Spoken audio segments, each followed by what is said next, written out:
Hey guys, hope everybody's doing good out there today. Welcome back to the channel, and time for another really hardcore hogging tip that's going to definitely help you land a lot more fish anytime you're using a bait that has a weed guard on it, specifically jigs. So I'm going to run you guys through the whole step from the start to finish, how I trim and modify my weed guards to land more fish, and I think it's really going to help you out.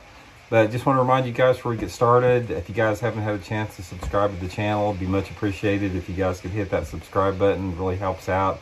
Hit the like button if you like the video, and if you guys want to support the channel here and what I'm doing, there's not a better way to do it than to just subscribe to the channel if you're not subscribed. So much appreciated there. So, okay, we're going to talk a little bit about this weed guard trimming, because I've gotten, actually here recently, I did a video yesterday on some jig stuff, and I got a lot of comments about trimming weed guards, and I get this quite a bit too, so I want to sort of go through everything I do and sort of explain why and how I do it.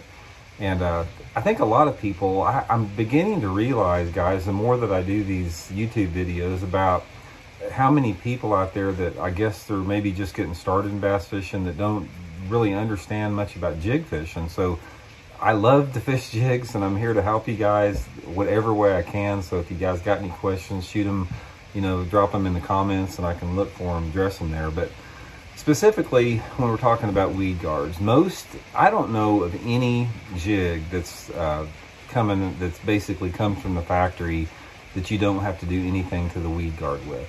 I'm in the process of working with Baitworks right now, designing my own jig. That's going to be a big element in it as far as getting the weed guard right. I'll keep you guys updated on how that's coming along. But one of the reasons why a company can't modify a weed guard is, number one, sometimes it's too cost inefficient, or cost ineffective, or ineffective, or wherever you put it.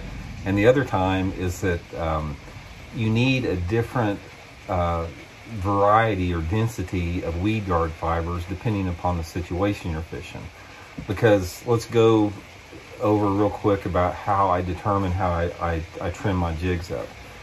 A lot of it depends on the type of cover that I'm fishing. Oh, I need to close the door here real quick because it's raining hard. I can't really hear.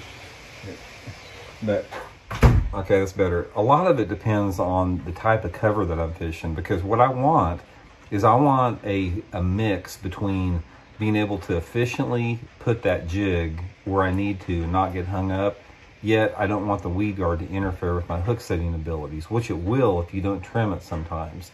So a lot of that depends on what I'm fishing. If I'm fishing some really nasty thick stuff, like some really viney type bushes with a lot of little fine twigs on it, you can't really do much thinning out on the weed guard. You can trim the weed guard back, which I'm going to show you. I do that all the time, but as far as thinning the fibers out, if you're fishing super gnarly stuff, you can't really thin anything out, or if you're fishing like wood around heavy current. So that's one extreme.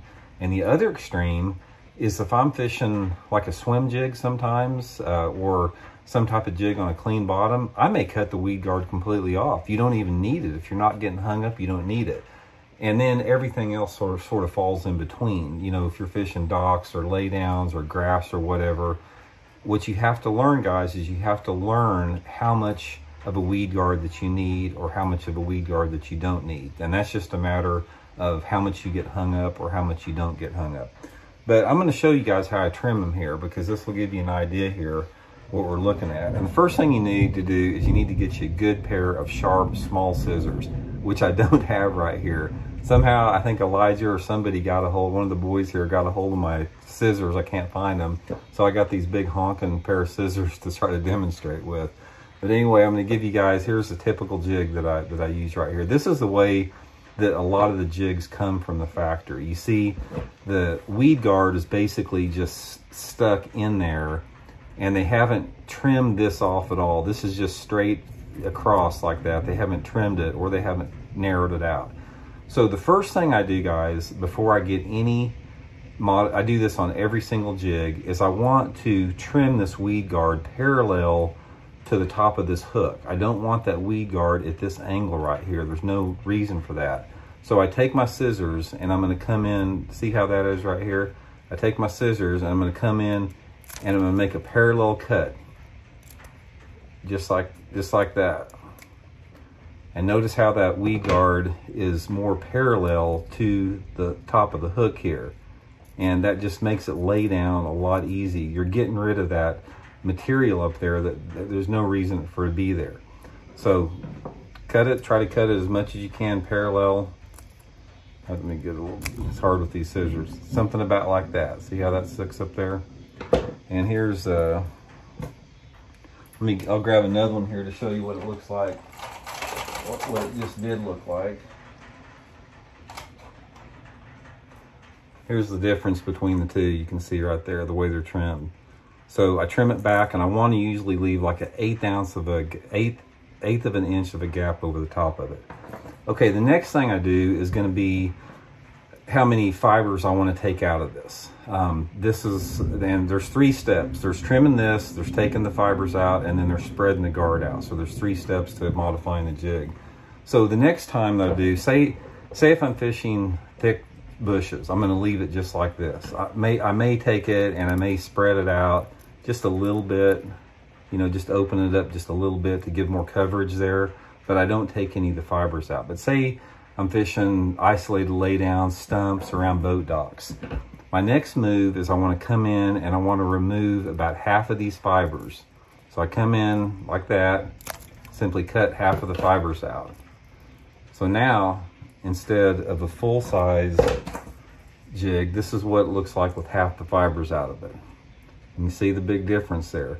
And what this does is this gives me a very little amount of resistance. I spread it out a little bit more. So I've got it a little bit spread out, but I've only got half the fibers there. So when that fish hits it and I set the hook, I've got enough to keep it away from some type of a crawling over a log or on the corner of a dock or maybe a brush pile. But there's very little impediment as far as, you know, setting the hook there on there. This is the way that I fish most of my jigs, unless I'm in an extreme situation. And like I said, I just want to reiterate how the 2 differences they look here. So anyway, the amount that I spread it out here, it depends again on how thick the cover is.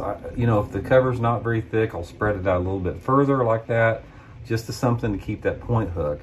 And again, if say I'm fishing this jig on just, you know, rock banks where it's not very snaggy, like gravelly type banks, or if I'm fishing it on clean pilings, like clean boat dock pilings where there's no brush, or I'm using it as a swim jig, I come in, guys, and I cut the whole thing off.